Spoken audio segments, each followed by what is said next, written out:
മാമ്പുളിക്കലെ ജയദേവനെ കണ്ടിട്ട് 4 ദിവസമായി. രാവിലെ ജയദേവൻ ജോലിക്ക് പോയതാണ്. അടുത്തുള്ള ഒരു വീട്ടിലെ മുതലാളിയുടെ വണ്ടി ഓടിക്കുകയാണ് ജയദേവൻ.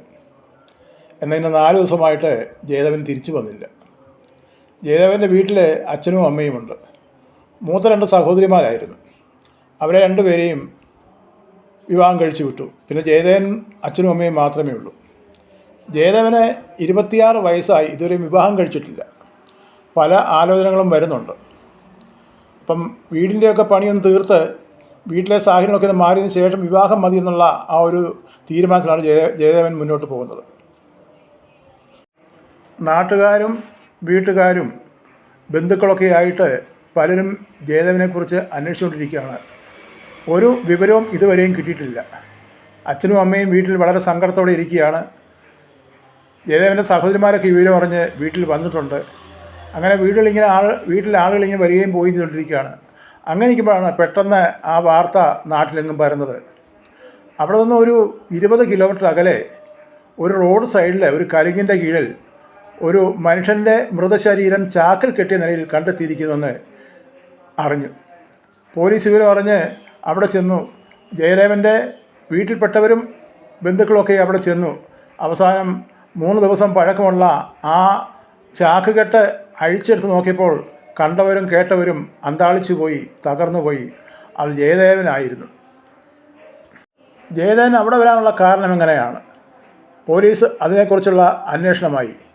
ഒടുവിൽ അന്വേഷണം ജയദേവൻ വാഹനം ഓടിക്കുന്ന മുതലാളിയുടെ അടുത്തേക്ക് വന്നു. അങ്ങനെ മുതലാളിയെ വിളിച്ച് പോലീസ് ചോദ്യം ചെയ്തപ്പോഴാണ് എല്ലാവരും ഞെട്ടിക്കുന്ന ആ സത്യം വെളിയിൽ വന്നത്.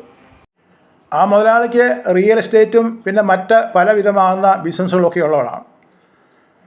അപ്പം ജയദേവന് ഒരു 6-7 വർഷമായിട്ട് ആ മുതലാളിയുടെ വാഹനം ഓടിക്കുന്നതും മുതലാളിയും കൊണ്ട് എവിടെയെങ്കിലും പോകുന്നതൊക്കെയും ജയദേവനാണ്.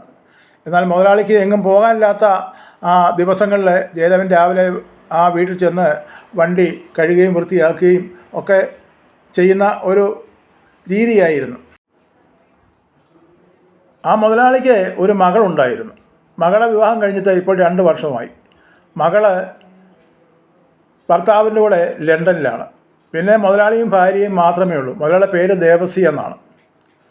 മുതലാളിയും ഭാര്യയും മാത്രമേ വീട്ടിലുള്ളൂ. മുതലാളിക്ക് അല്പം പ്രായമുണ്ടെങ്കിലും ഭാര്യയ്ക്ക് കണ്ടു കഴിഞ്ഞാൽ അത്രയ്ക്ക് പ്രായം തോന്നുകയില്ല. പ്രായമില്ലാത്ത ഭാര്യയുടെ ഭാര്യയ്ക്ക് അല്പം സൗന്ദര്യമുണ്ട്. ഇതൊക്കെയും ആ മുതലാളിയിൽ പലപ്പോഴും സംശയം ഉളവാക്കുമായിരുന്നു. എങ്കിലും അതേക്കുറിച്ചൊന്നും ആ മുതലാളി ഭാര്യയോട് സംസാരിക്കുകയോ അതിൻ്റേതായ ഇഷ്ടങ്ങൾ കാണിക്കുകയോ ഒന്നും ചെയ്തിട്ടില്ല. പലപ്പോഴും ഈ ജയദേവൻ വീട്ടിൽ ചെല്ലുമ്പോൾ മുതലാളിയുടെ ഭാര്യ ജയദേവന് ചായ കൊടുക്കുമായിരുന്നു. ജയനോട് കളി തമാശകളും കാര്യങ്ങളൊക്കെ പറയുമായിരുന്നു. പക്ഷേ ഇത് കണ്ട മുതലാളി അദ്ദേഹത്തിന് അത്ര സുഖിച്ചില്ല. അദ്ദേഹത്തിൻ്റെ മനസ്സിൽ ഒരു മുള്ളു പോലെ ഇങ്ങനെ കൊണ്ടു കിടന്നു. മുതലാളി വീട്ടിലില്ലാത്ത സമയത്തും ചില ദിവസങ്ങൾ ജയദേവൻ ആ വീട്ടിൽ വരുമായിരുന്നു. അത് മറ്റുള്ള ദുരുദ്ദേശം കൊണ്ടൊന്നും അല്ലായിരുന്നു. എന്തെങ്കിലും വീട്ടിലേക്ക് സാധനങ്ങൾ വാങ്ങിച്ചു കൊടുക്കാൻ വേണ്ടി മുതലാളിയുടെ ഭാര്യ ജയദേവനോട് പറയും. ജയദേവൻ ചെന്നത് കടയിൽ ചെന്ന് അത് വാങ്ങിച്ചു കൊടുക്കും. അങ്ങനെ വീട്ടിലെ അല്ലറയില ജോലികളും കാര്യങ്ങളൊക്കെ ജയദേവൻ ചെയ്യും. അതൊക്കെയും അവർക്കൊരു ഉപകാരമായിരുന്നു. അതിനകത്ത് മറ്റുള്ളതായ ഉദ്ദേശങ്ങളോ അല്ലെങ്കിൽ ഭാര്യയ്ക്ക് ജയദേവനുള്ള ഇഷ്ടക്കൂടുണ്ടോ അല്ലെങ്കിൽ ജയദേവന് ഭാര്യയോടുള്ള മുതലാളിയുടെ ഭാര്യയോടുള്ള ഇഷ്ടക്കൂടുണ്ടൊന്നുമല്ല. അത് സാധാരണ മനുഷ്യൻ ചെയ്യുന്ന ഒരു കാര്യങ്ങൾ മാത്രമേ ഉള്ളായിരുന്നു. അത് അവർക്ക് മാത്രമേ അറിയുള്ളായിരുന്നു. എന്നാൽ ആ മുതലാളി ഈ ജയദേവനെ സംശയിച്ചു. തൻ്റെ ഭാര്യയിൽ എന്തോ ഒരു അടുപ്പമുള്ളതായിട്ട് ഈ ജയദേവിൽ മുതലാളി കണ്ടു. അപ്പോൾ ആ മുതലാളിയുടെ മനസ്സിൽ ഇങ്ങനെ ചിന്തകൾ കണ്ടു. ഈ ജയദേവൻ കാരണം തൻ്റെ കുടുംബജീവനം തകരും, തൻ്റെ ഭാര്യ തനിക്ക് നഷ്ടപ്പെടും. ഇങ്ങനെയുള്ള ചിന്തകളൊക്കെയും മുതലാളിയെ വല്ലാതെ അലട്ടിക്കൊണ്ടിരുന്നു. അങ്ങനെയാണ് അയാൾ തീരുമാനിച്ചത് ജയദേവനെ ഇല്ലായ്മ ചെയ്യണം. അയാൾ ജീവിച്ചിരുന്നു കഴിഞ്ഞാൽ തനിക്കുള്ളതെല്ലാം നഷ്ടപ്പെടും. അപ്പോൾ അതൊരിക്കലും പാടില്ല. അപ്പോൾ ആരും അറിയാതെ, ചെവി അറിയാതെ ജയദേവനെ ഒഴിവാക്കണം. അങ്ങനെ അയാളെ ഒഴിവാക്കാൻ കണ്ട ഒരു മാർഗമായിരുന്നു അന്ന് രാവിലെ മുതലാളി ജയദേവനുമായിട്ട് കാറിൽ യാത്ര ദൂരദേശത്തേക്ക് പോകണമെന്നാണ് ഭാര്യയോട് പറഞ്ഞിരുന്നത്. അന്ന് മുതലാളി വൈകിട്ട് തനിയാണ് വാഹനം ഓടിച്ച് വന്നത്. അപ്പോൾ ഭാര്യ ചോദിച്ചു, എന്തിയാ ജയദേവനെയും കൂട്ടിയല്ലേ പോയത്, ജയദേവൻ എന്ത് പറ്റിയെന്ന് ചോദിച്ചപ്പോൾ പറഞ്ഞു, ജയദേവൻ വന്ന വഴിക്ക് അവരുടെ വീട്ടിലിറങ്ങി ഞാൻ വണ്ടിയും കൊണ്ട് ഈ പോകുന്നെന്ന് പറഞ്ഞു.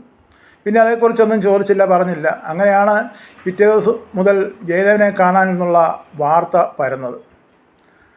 പോലീസ് പറയുന്നത് ഇങ്ങനെയാണ്, ജയദേവനെ കൊണ്ട് ദൂരദേശത്തേക്ക് പോകണമെന്ന് പറഞ്ഞ ആ മുതലാളി പോകുന്ന വഴി മൂത്രമൊഴിക്കണമെന്നും പറഞ്ഞ് വണ്ടി നിർത്താൻ ആവശ്യപ്പെട്ടു. അവിടെ വിജനമാകുന്നൊരു സ്ഥലമാണ്. അവിടെ മൂത്രമൊഴിക്കാൻ ഇറങ്ങിയ മുതലാളി ജയദേവനും ആ കൂട്ടത്തിൽ മൂത്രമൊഴിക്കാൻ വേണ്ടി നിന്നു. എന്നാൽ ജയദേവൻ അറിയാതെ ആ ജാക്കി ലിവറുമായിട്ട് മുതലാളി വന്ന് ആ ജയദേവൻ്റെ തലയ്ക്ക് പുറകിൽ നിന്ന് അടിക്കുകയായിരുന്നു. അടികൊണ്ട ജയദേവൻ അവിടെ മറിഞ്ഞു വീണു.